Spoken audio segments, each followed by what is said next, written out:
Gentlemen, and it's now my pleasure to recognize the chairman of the Oversight and Government Reform Committee, the gentleman from South Carolina, Mr. Gowdy, for his opening statement. Thank you, Mr. Chairman. And our justice system was investigating.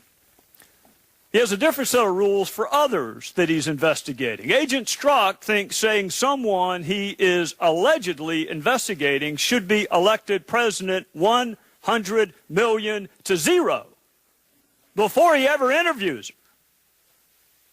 He doesn't think that's bias. Agent Strzok thinks pronouncing someone innocent before bothering to interview more than 30 different witnesses isn't bias. He thinks claiming you can smell the Trump supporters isn't bias, but he doesn't say a single solitary word about being able to smell the support of any other candidate. To him, that isn't bias.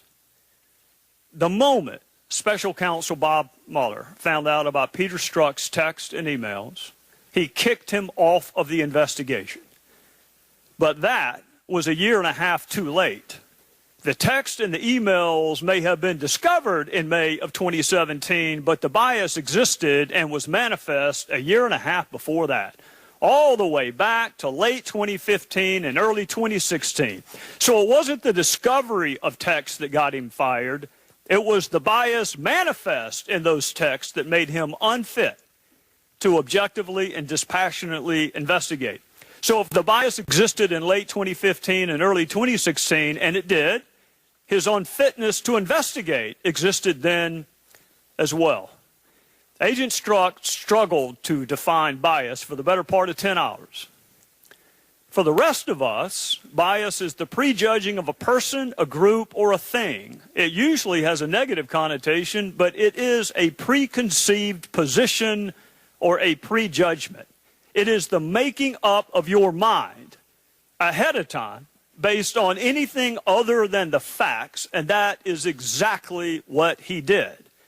Bias is saying Hillary Clinton should win the presidency 100 million to 0. When she was still under investigation, wasn't even the nominee, hadn't been interviewed, and 30 other witnesses had also not been interviewed. In March of 2016, Agent Strzok had Clinton winning 100 million to 0, even though the investigation was far from being over. That is the prejudging of someone's innocence before all the evidence is in. On the other hand, he said Trump would be destabilizing, called him an idiot, abysmal, bigoted nonsense, called him a disaster, said he should F himself. Strzok promised to stop Trump from becoming president before the investigation even began. He talked longingly of Trump resigning 2 months after he was inaugurated and well before the special counsel investigation even began. Strzok even talked about impeachment the day special counsel was appointed. That is prejudging guilt, it is prejudging punishment, and it is textbook bias. We live in a 50-50 country, and we accept that. But we're a 100% country when it comes to having law enforcement that doesn't prejudge innocence before investigations are over and doesn't prejudge guilt and punishment before an investigation even begins. Agent Strzok had Hillary Clinton winning the White House before he finished investigating her. Agent Strzok had Donald Trump impeached before he even started investigating him. That is bias. Agent Strzok may not see it, but the rest of the country does, and it's not what we want, expect, or deserve from any law enforcement officer, much less the FBI. A fair, bias-free investigation is not a Republican or Democrat issue. It's an American issue, or at least it used to be. Why'd you get kicked off? Mr. Gowdy, my understanding of why I was kicked off was that based on understanding of those texts and the perception that they might create is something that hang on a second, Agent Strzok. Hang on a second. Perception. Integrity. You're saying it was the perception. There are 13 Democrats on the special counsel probe, including one who went to what he hoped was a victory party. That's a perception problem, too. They weren't kicked off. You were. Why were you kicked off? Mr. Gowdy, I cannot speak to Special Counsel Mueller's How long did you talk to him? The reasons why he did or didn't. How long did you talk to him when he let you go? Witness answer the question. Witness will be afforded the opportunity to answer the question. If there's a question he wants to answer My recollection, it was a short meeting, somewhere between 15 to 30 minutes, probably around 15 minutes. And your testimony is Bob Mueller did not kick you off because of the content of your text. He kicked you off because of some appearance that he was worried about. Sure. My testimony, what you asked and what I responded to, was that he kicked me off because of my bias. I'm stating to you it is not my understanding that he kicked me off because of any bias, that it was done based on the appearance. If you want to represent what you said accurately, I'm happy to answer that question, but I don't appreciate what was originally said being changed. I don't give a damn what you appreciate, Agent Strzok. I don't appreciate having an FBI agent with an unprecedented level of animus working on 2 major investigations during 2016. The chair recognizes the gentleman from Maryland, Mr. Cummings. Point of order, Mr. Chairman, can I respond to some answer of the questions that you promised him he would have an opportunity to answer? We endured 15 minutes of badgering of the witness. Can he be allowed now to answer as you promised, Mr. Chairman? The gentleman will suspend. The witness at any time can ask for additional time to respond to any member's question if the time has been You ended. said you were going to give him that opportunity at the end. I am giving him that opportunity. Mr. Chairman, may I respond to... Yes, you may. Yes, Mr. Gowdy. Sir, I think it's important when you look at those texts that you understand the context in which they were made and the things that were going on across America. In terms of the text that we will stop it, you need to understand that that was written late at night, off the cuff, and it was in response to a series of events that included then-candidate Trump insulting the immigrant family of a fallen war hero. And my presumption, based on that horrible, disgusting behavior, that the American population would not elect somebody demonstrating that behavior to be president of the United States. It was in no way, unequivocally, any suggestion that me, the FBI, would take any action whatsoever to improperly impact the electoral process for any candidate. So I take great offense and I take great disagreement to your assertion of what that was or wasn't.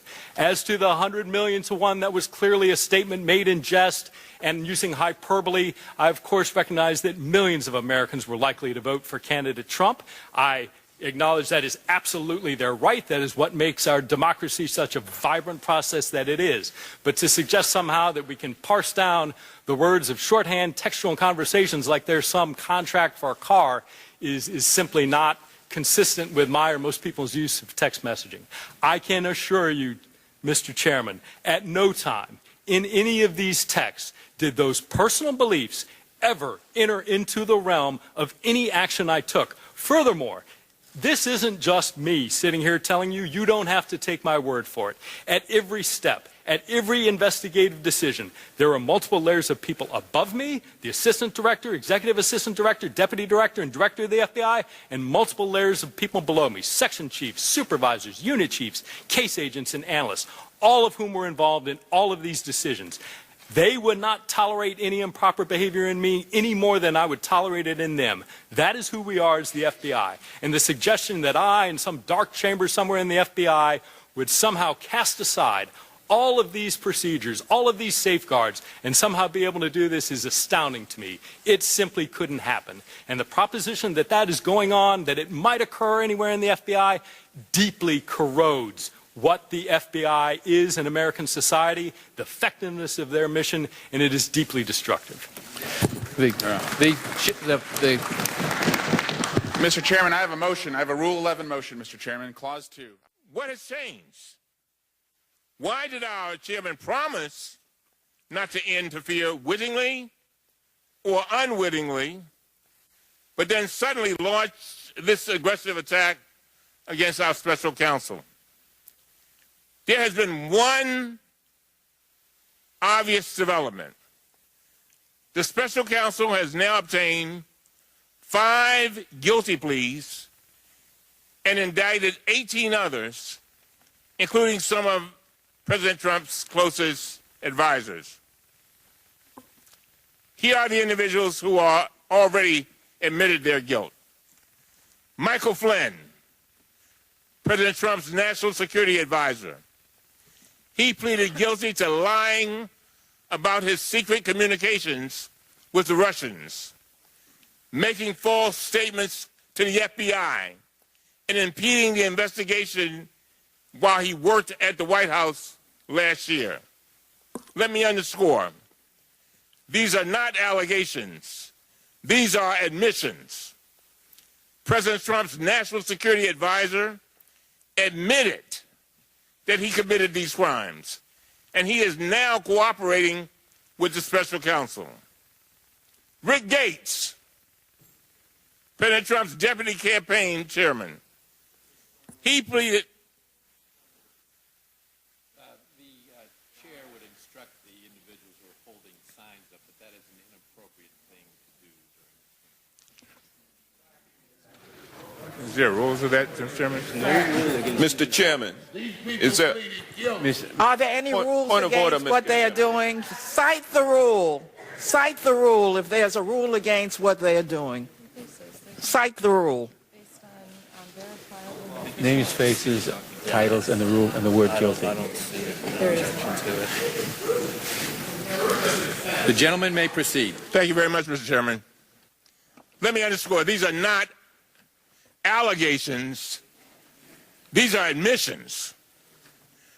President Trump's top national security advisor admitted and he committed these crimes, and he is now cooperating with the special counsel. Rick Gates, President Trump's deputy campaign chairman, he pleaded guilty to, quote, conspiracy against the United States of America, end of quote, to intentionally engaging in a variety of criminal schemes and to lying to the special counsel and the FBI last year and even this year. He admitted to committing those crimes. He is also cooperating with the special counsel.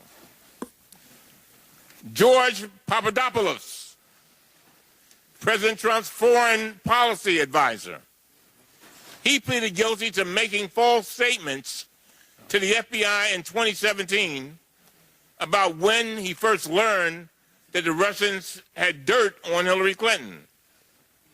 Also now cooperating with the special counsel. Richard Pinedo, digital marketing strategist, pleaded guilty to identity fraud and trafficking in hundreds of stolen bank account numbers over the internet, which were bought by Russians to interfere with the 2016 election.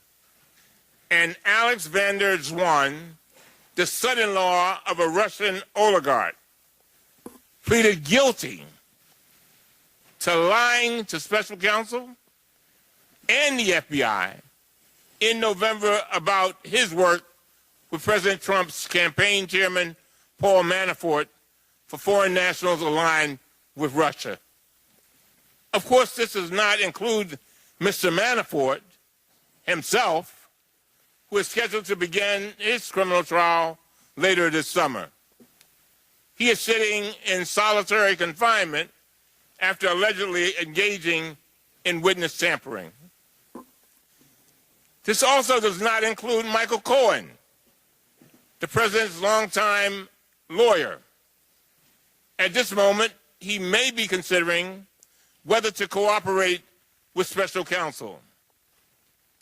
At the last Judiciary Committee hearing, Chairman Gowdy said that if the special counsel I would has hope evidence, that those of us on the committee who believe in the rule of law, who understand that our country will be damaged if we allow political divisions to attack our law enforcement agencies, to undercut investigations, that we will be harming our country in a way that our enemies, including Russia, hope we would do. That's why they interfered in our election, to cause us harm, to create division among the American people and among us here in the halls of government. So I would ask that we take yes for an answer.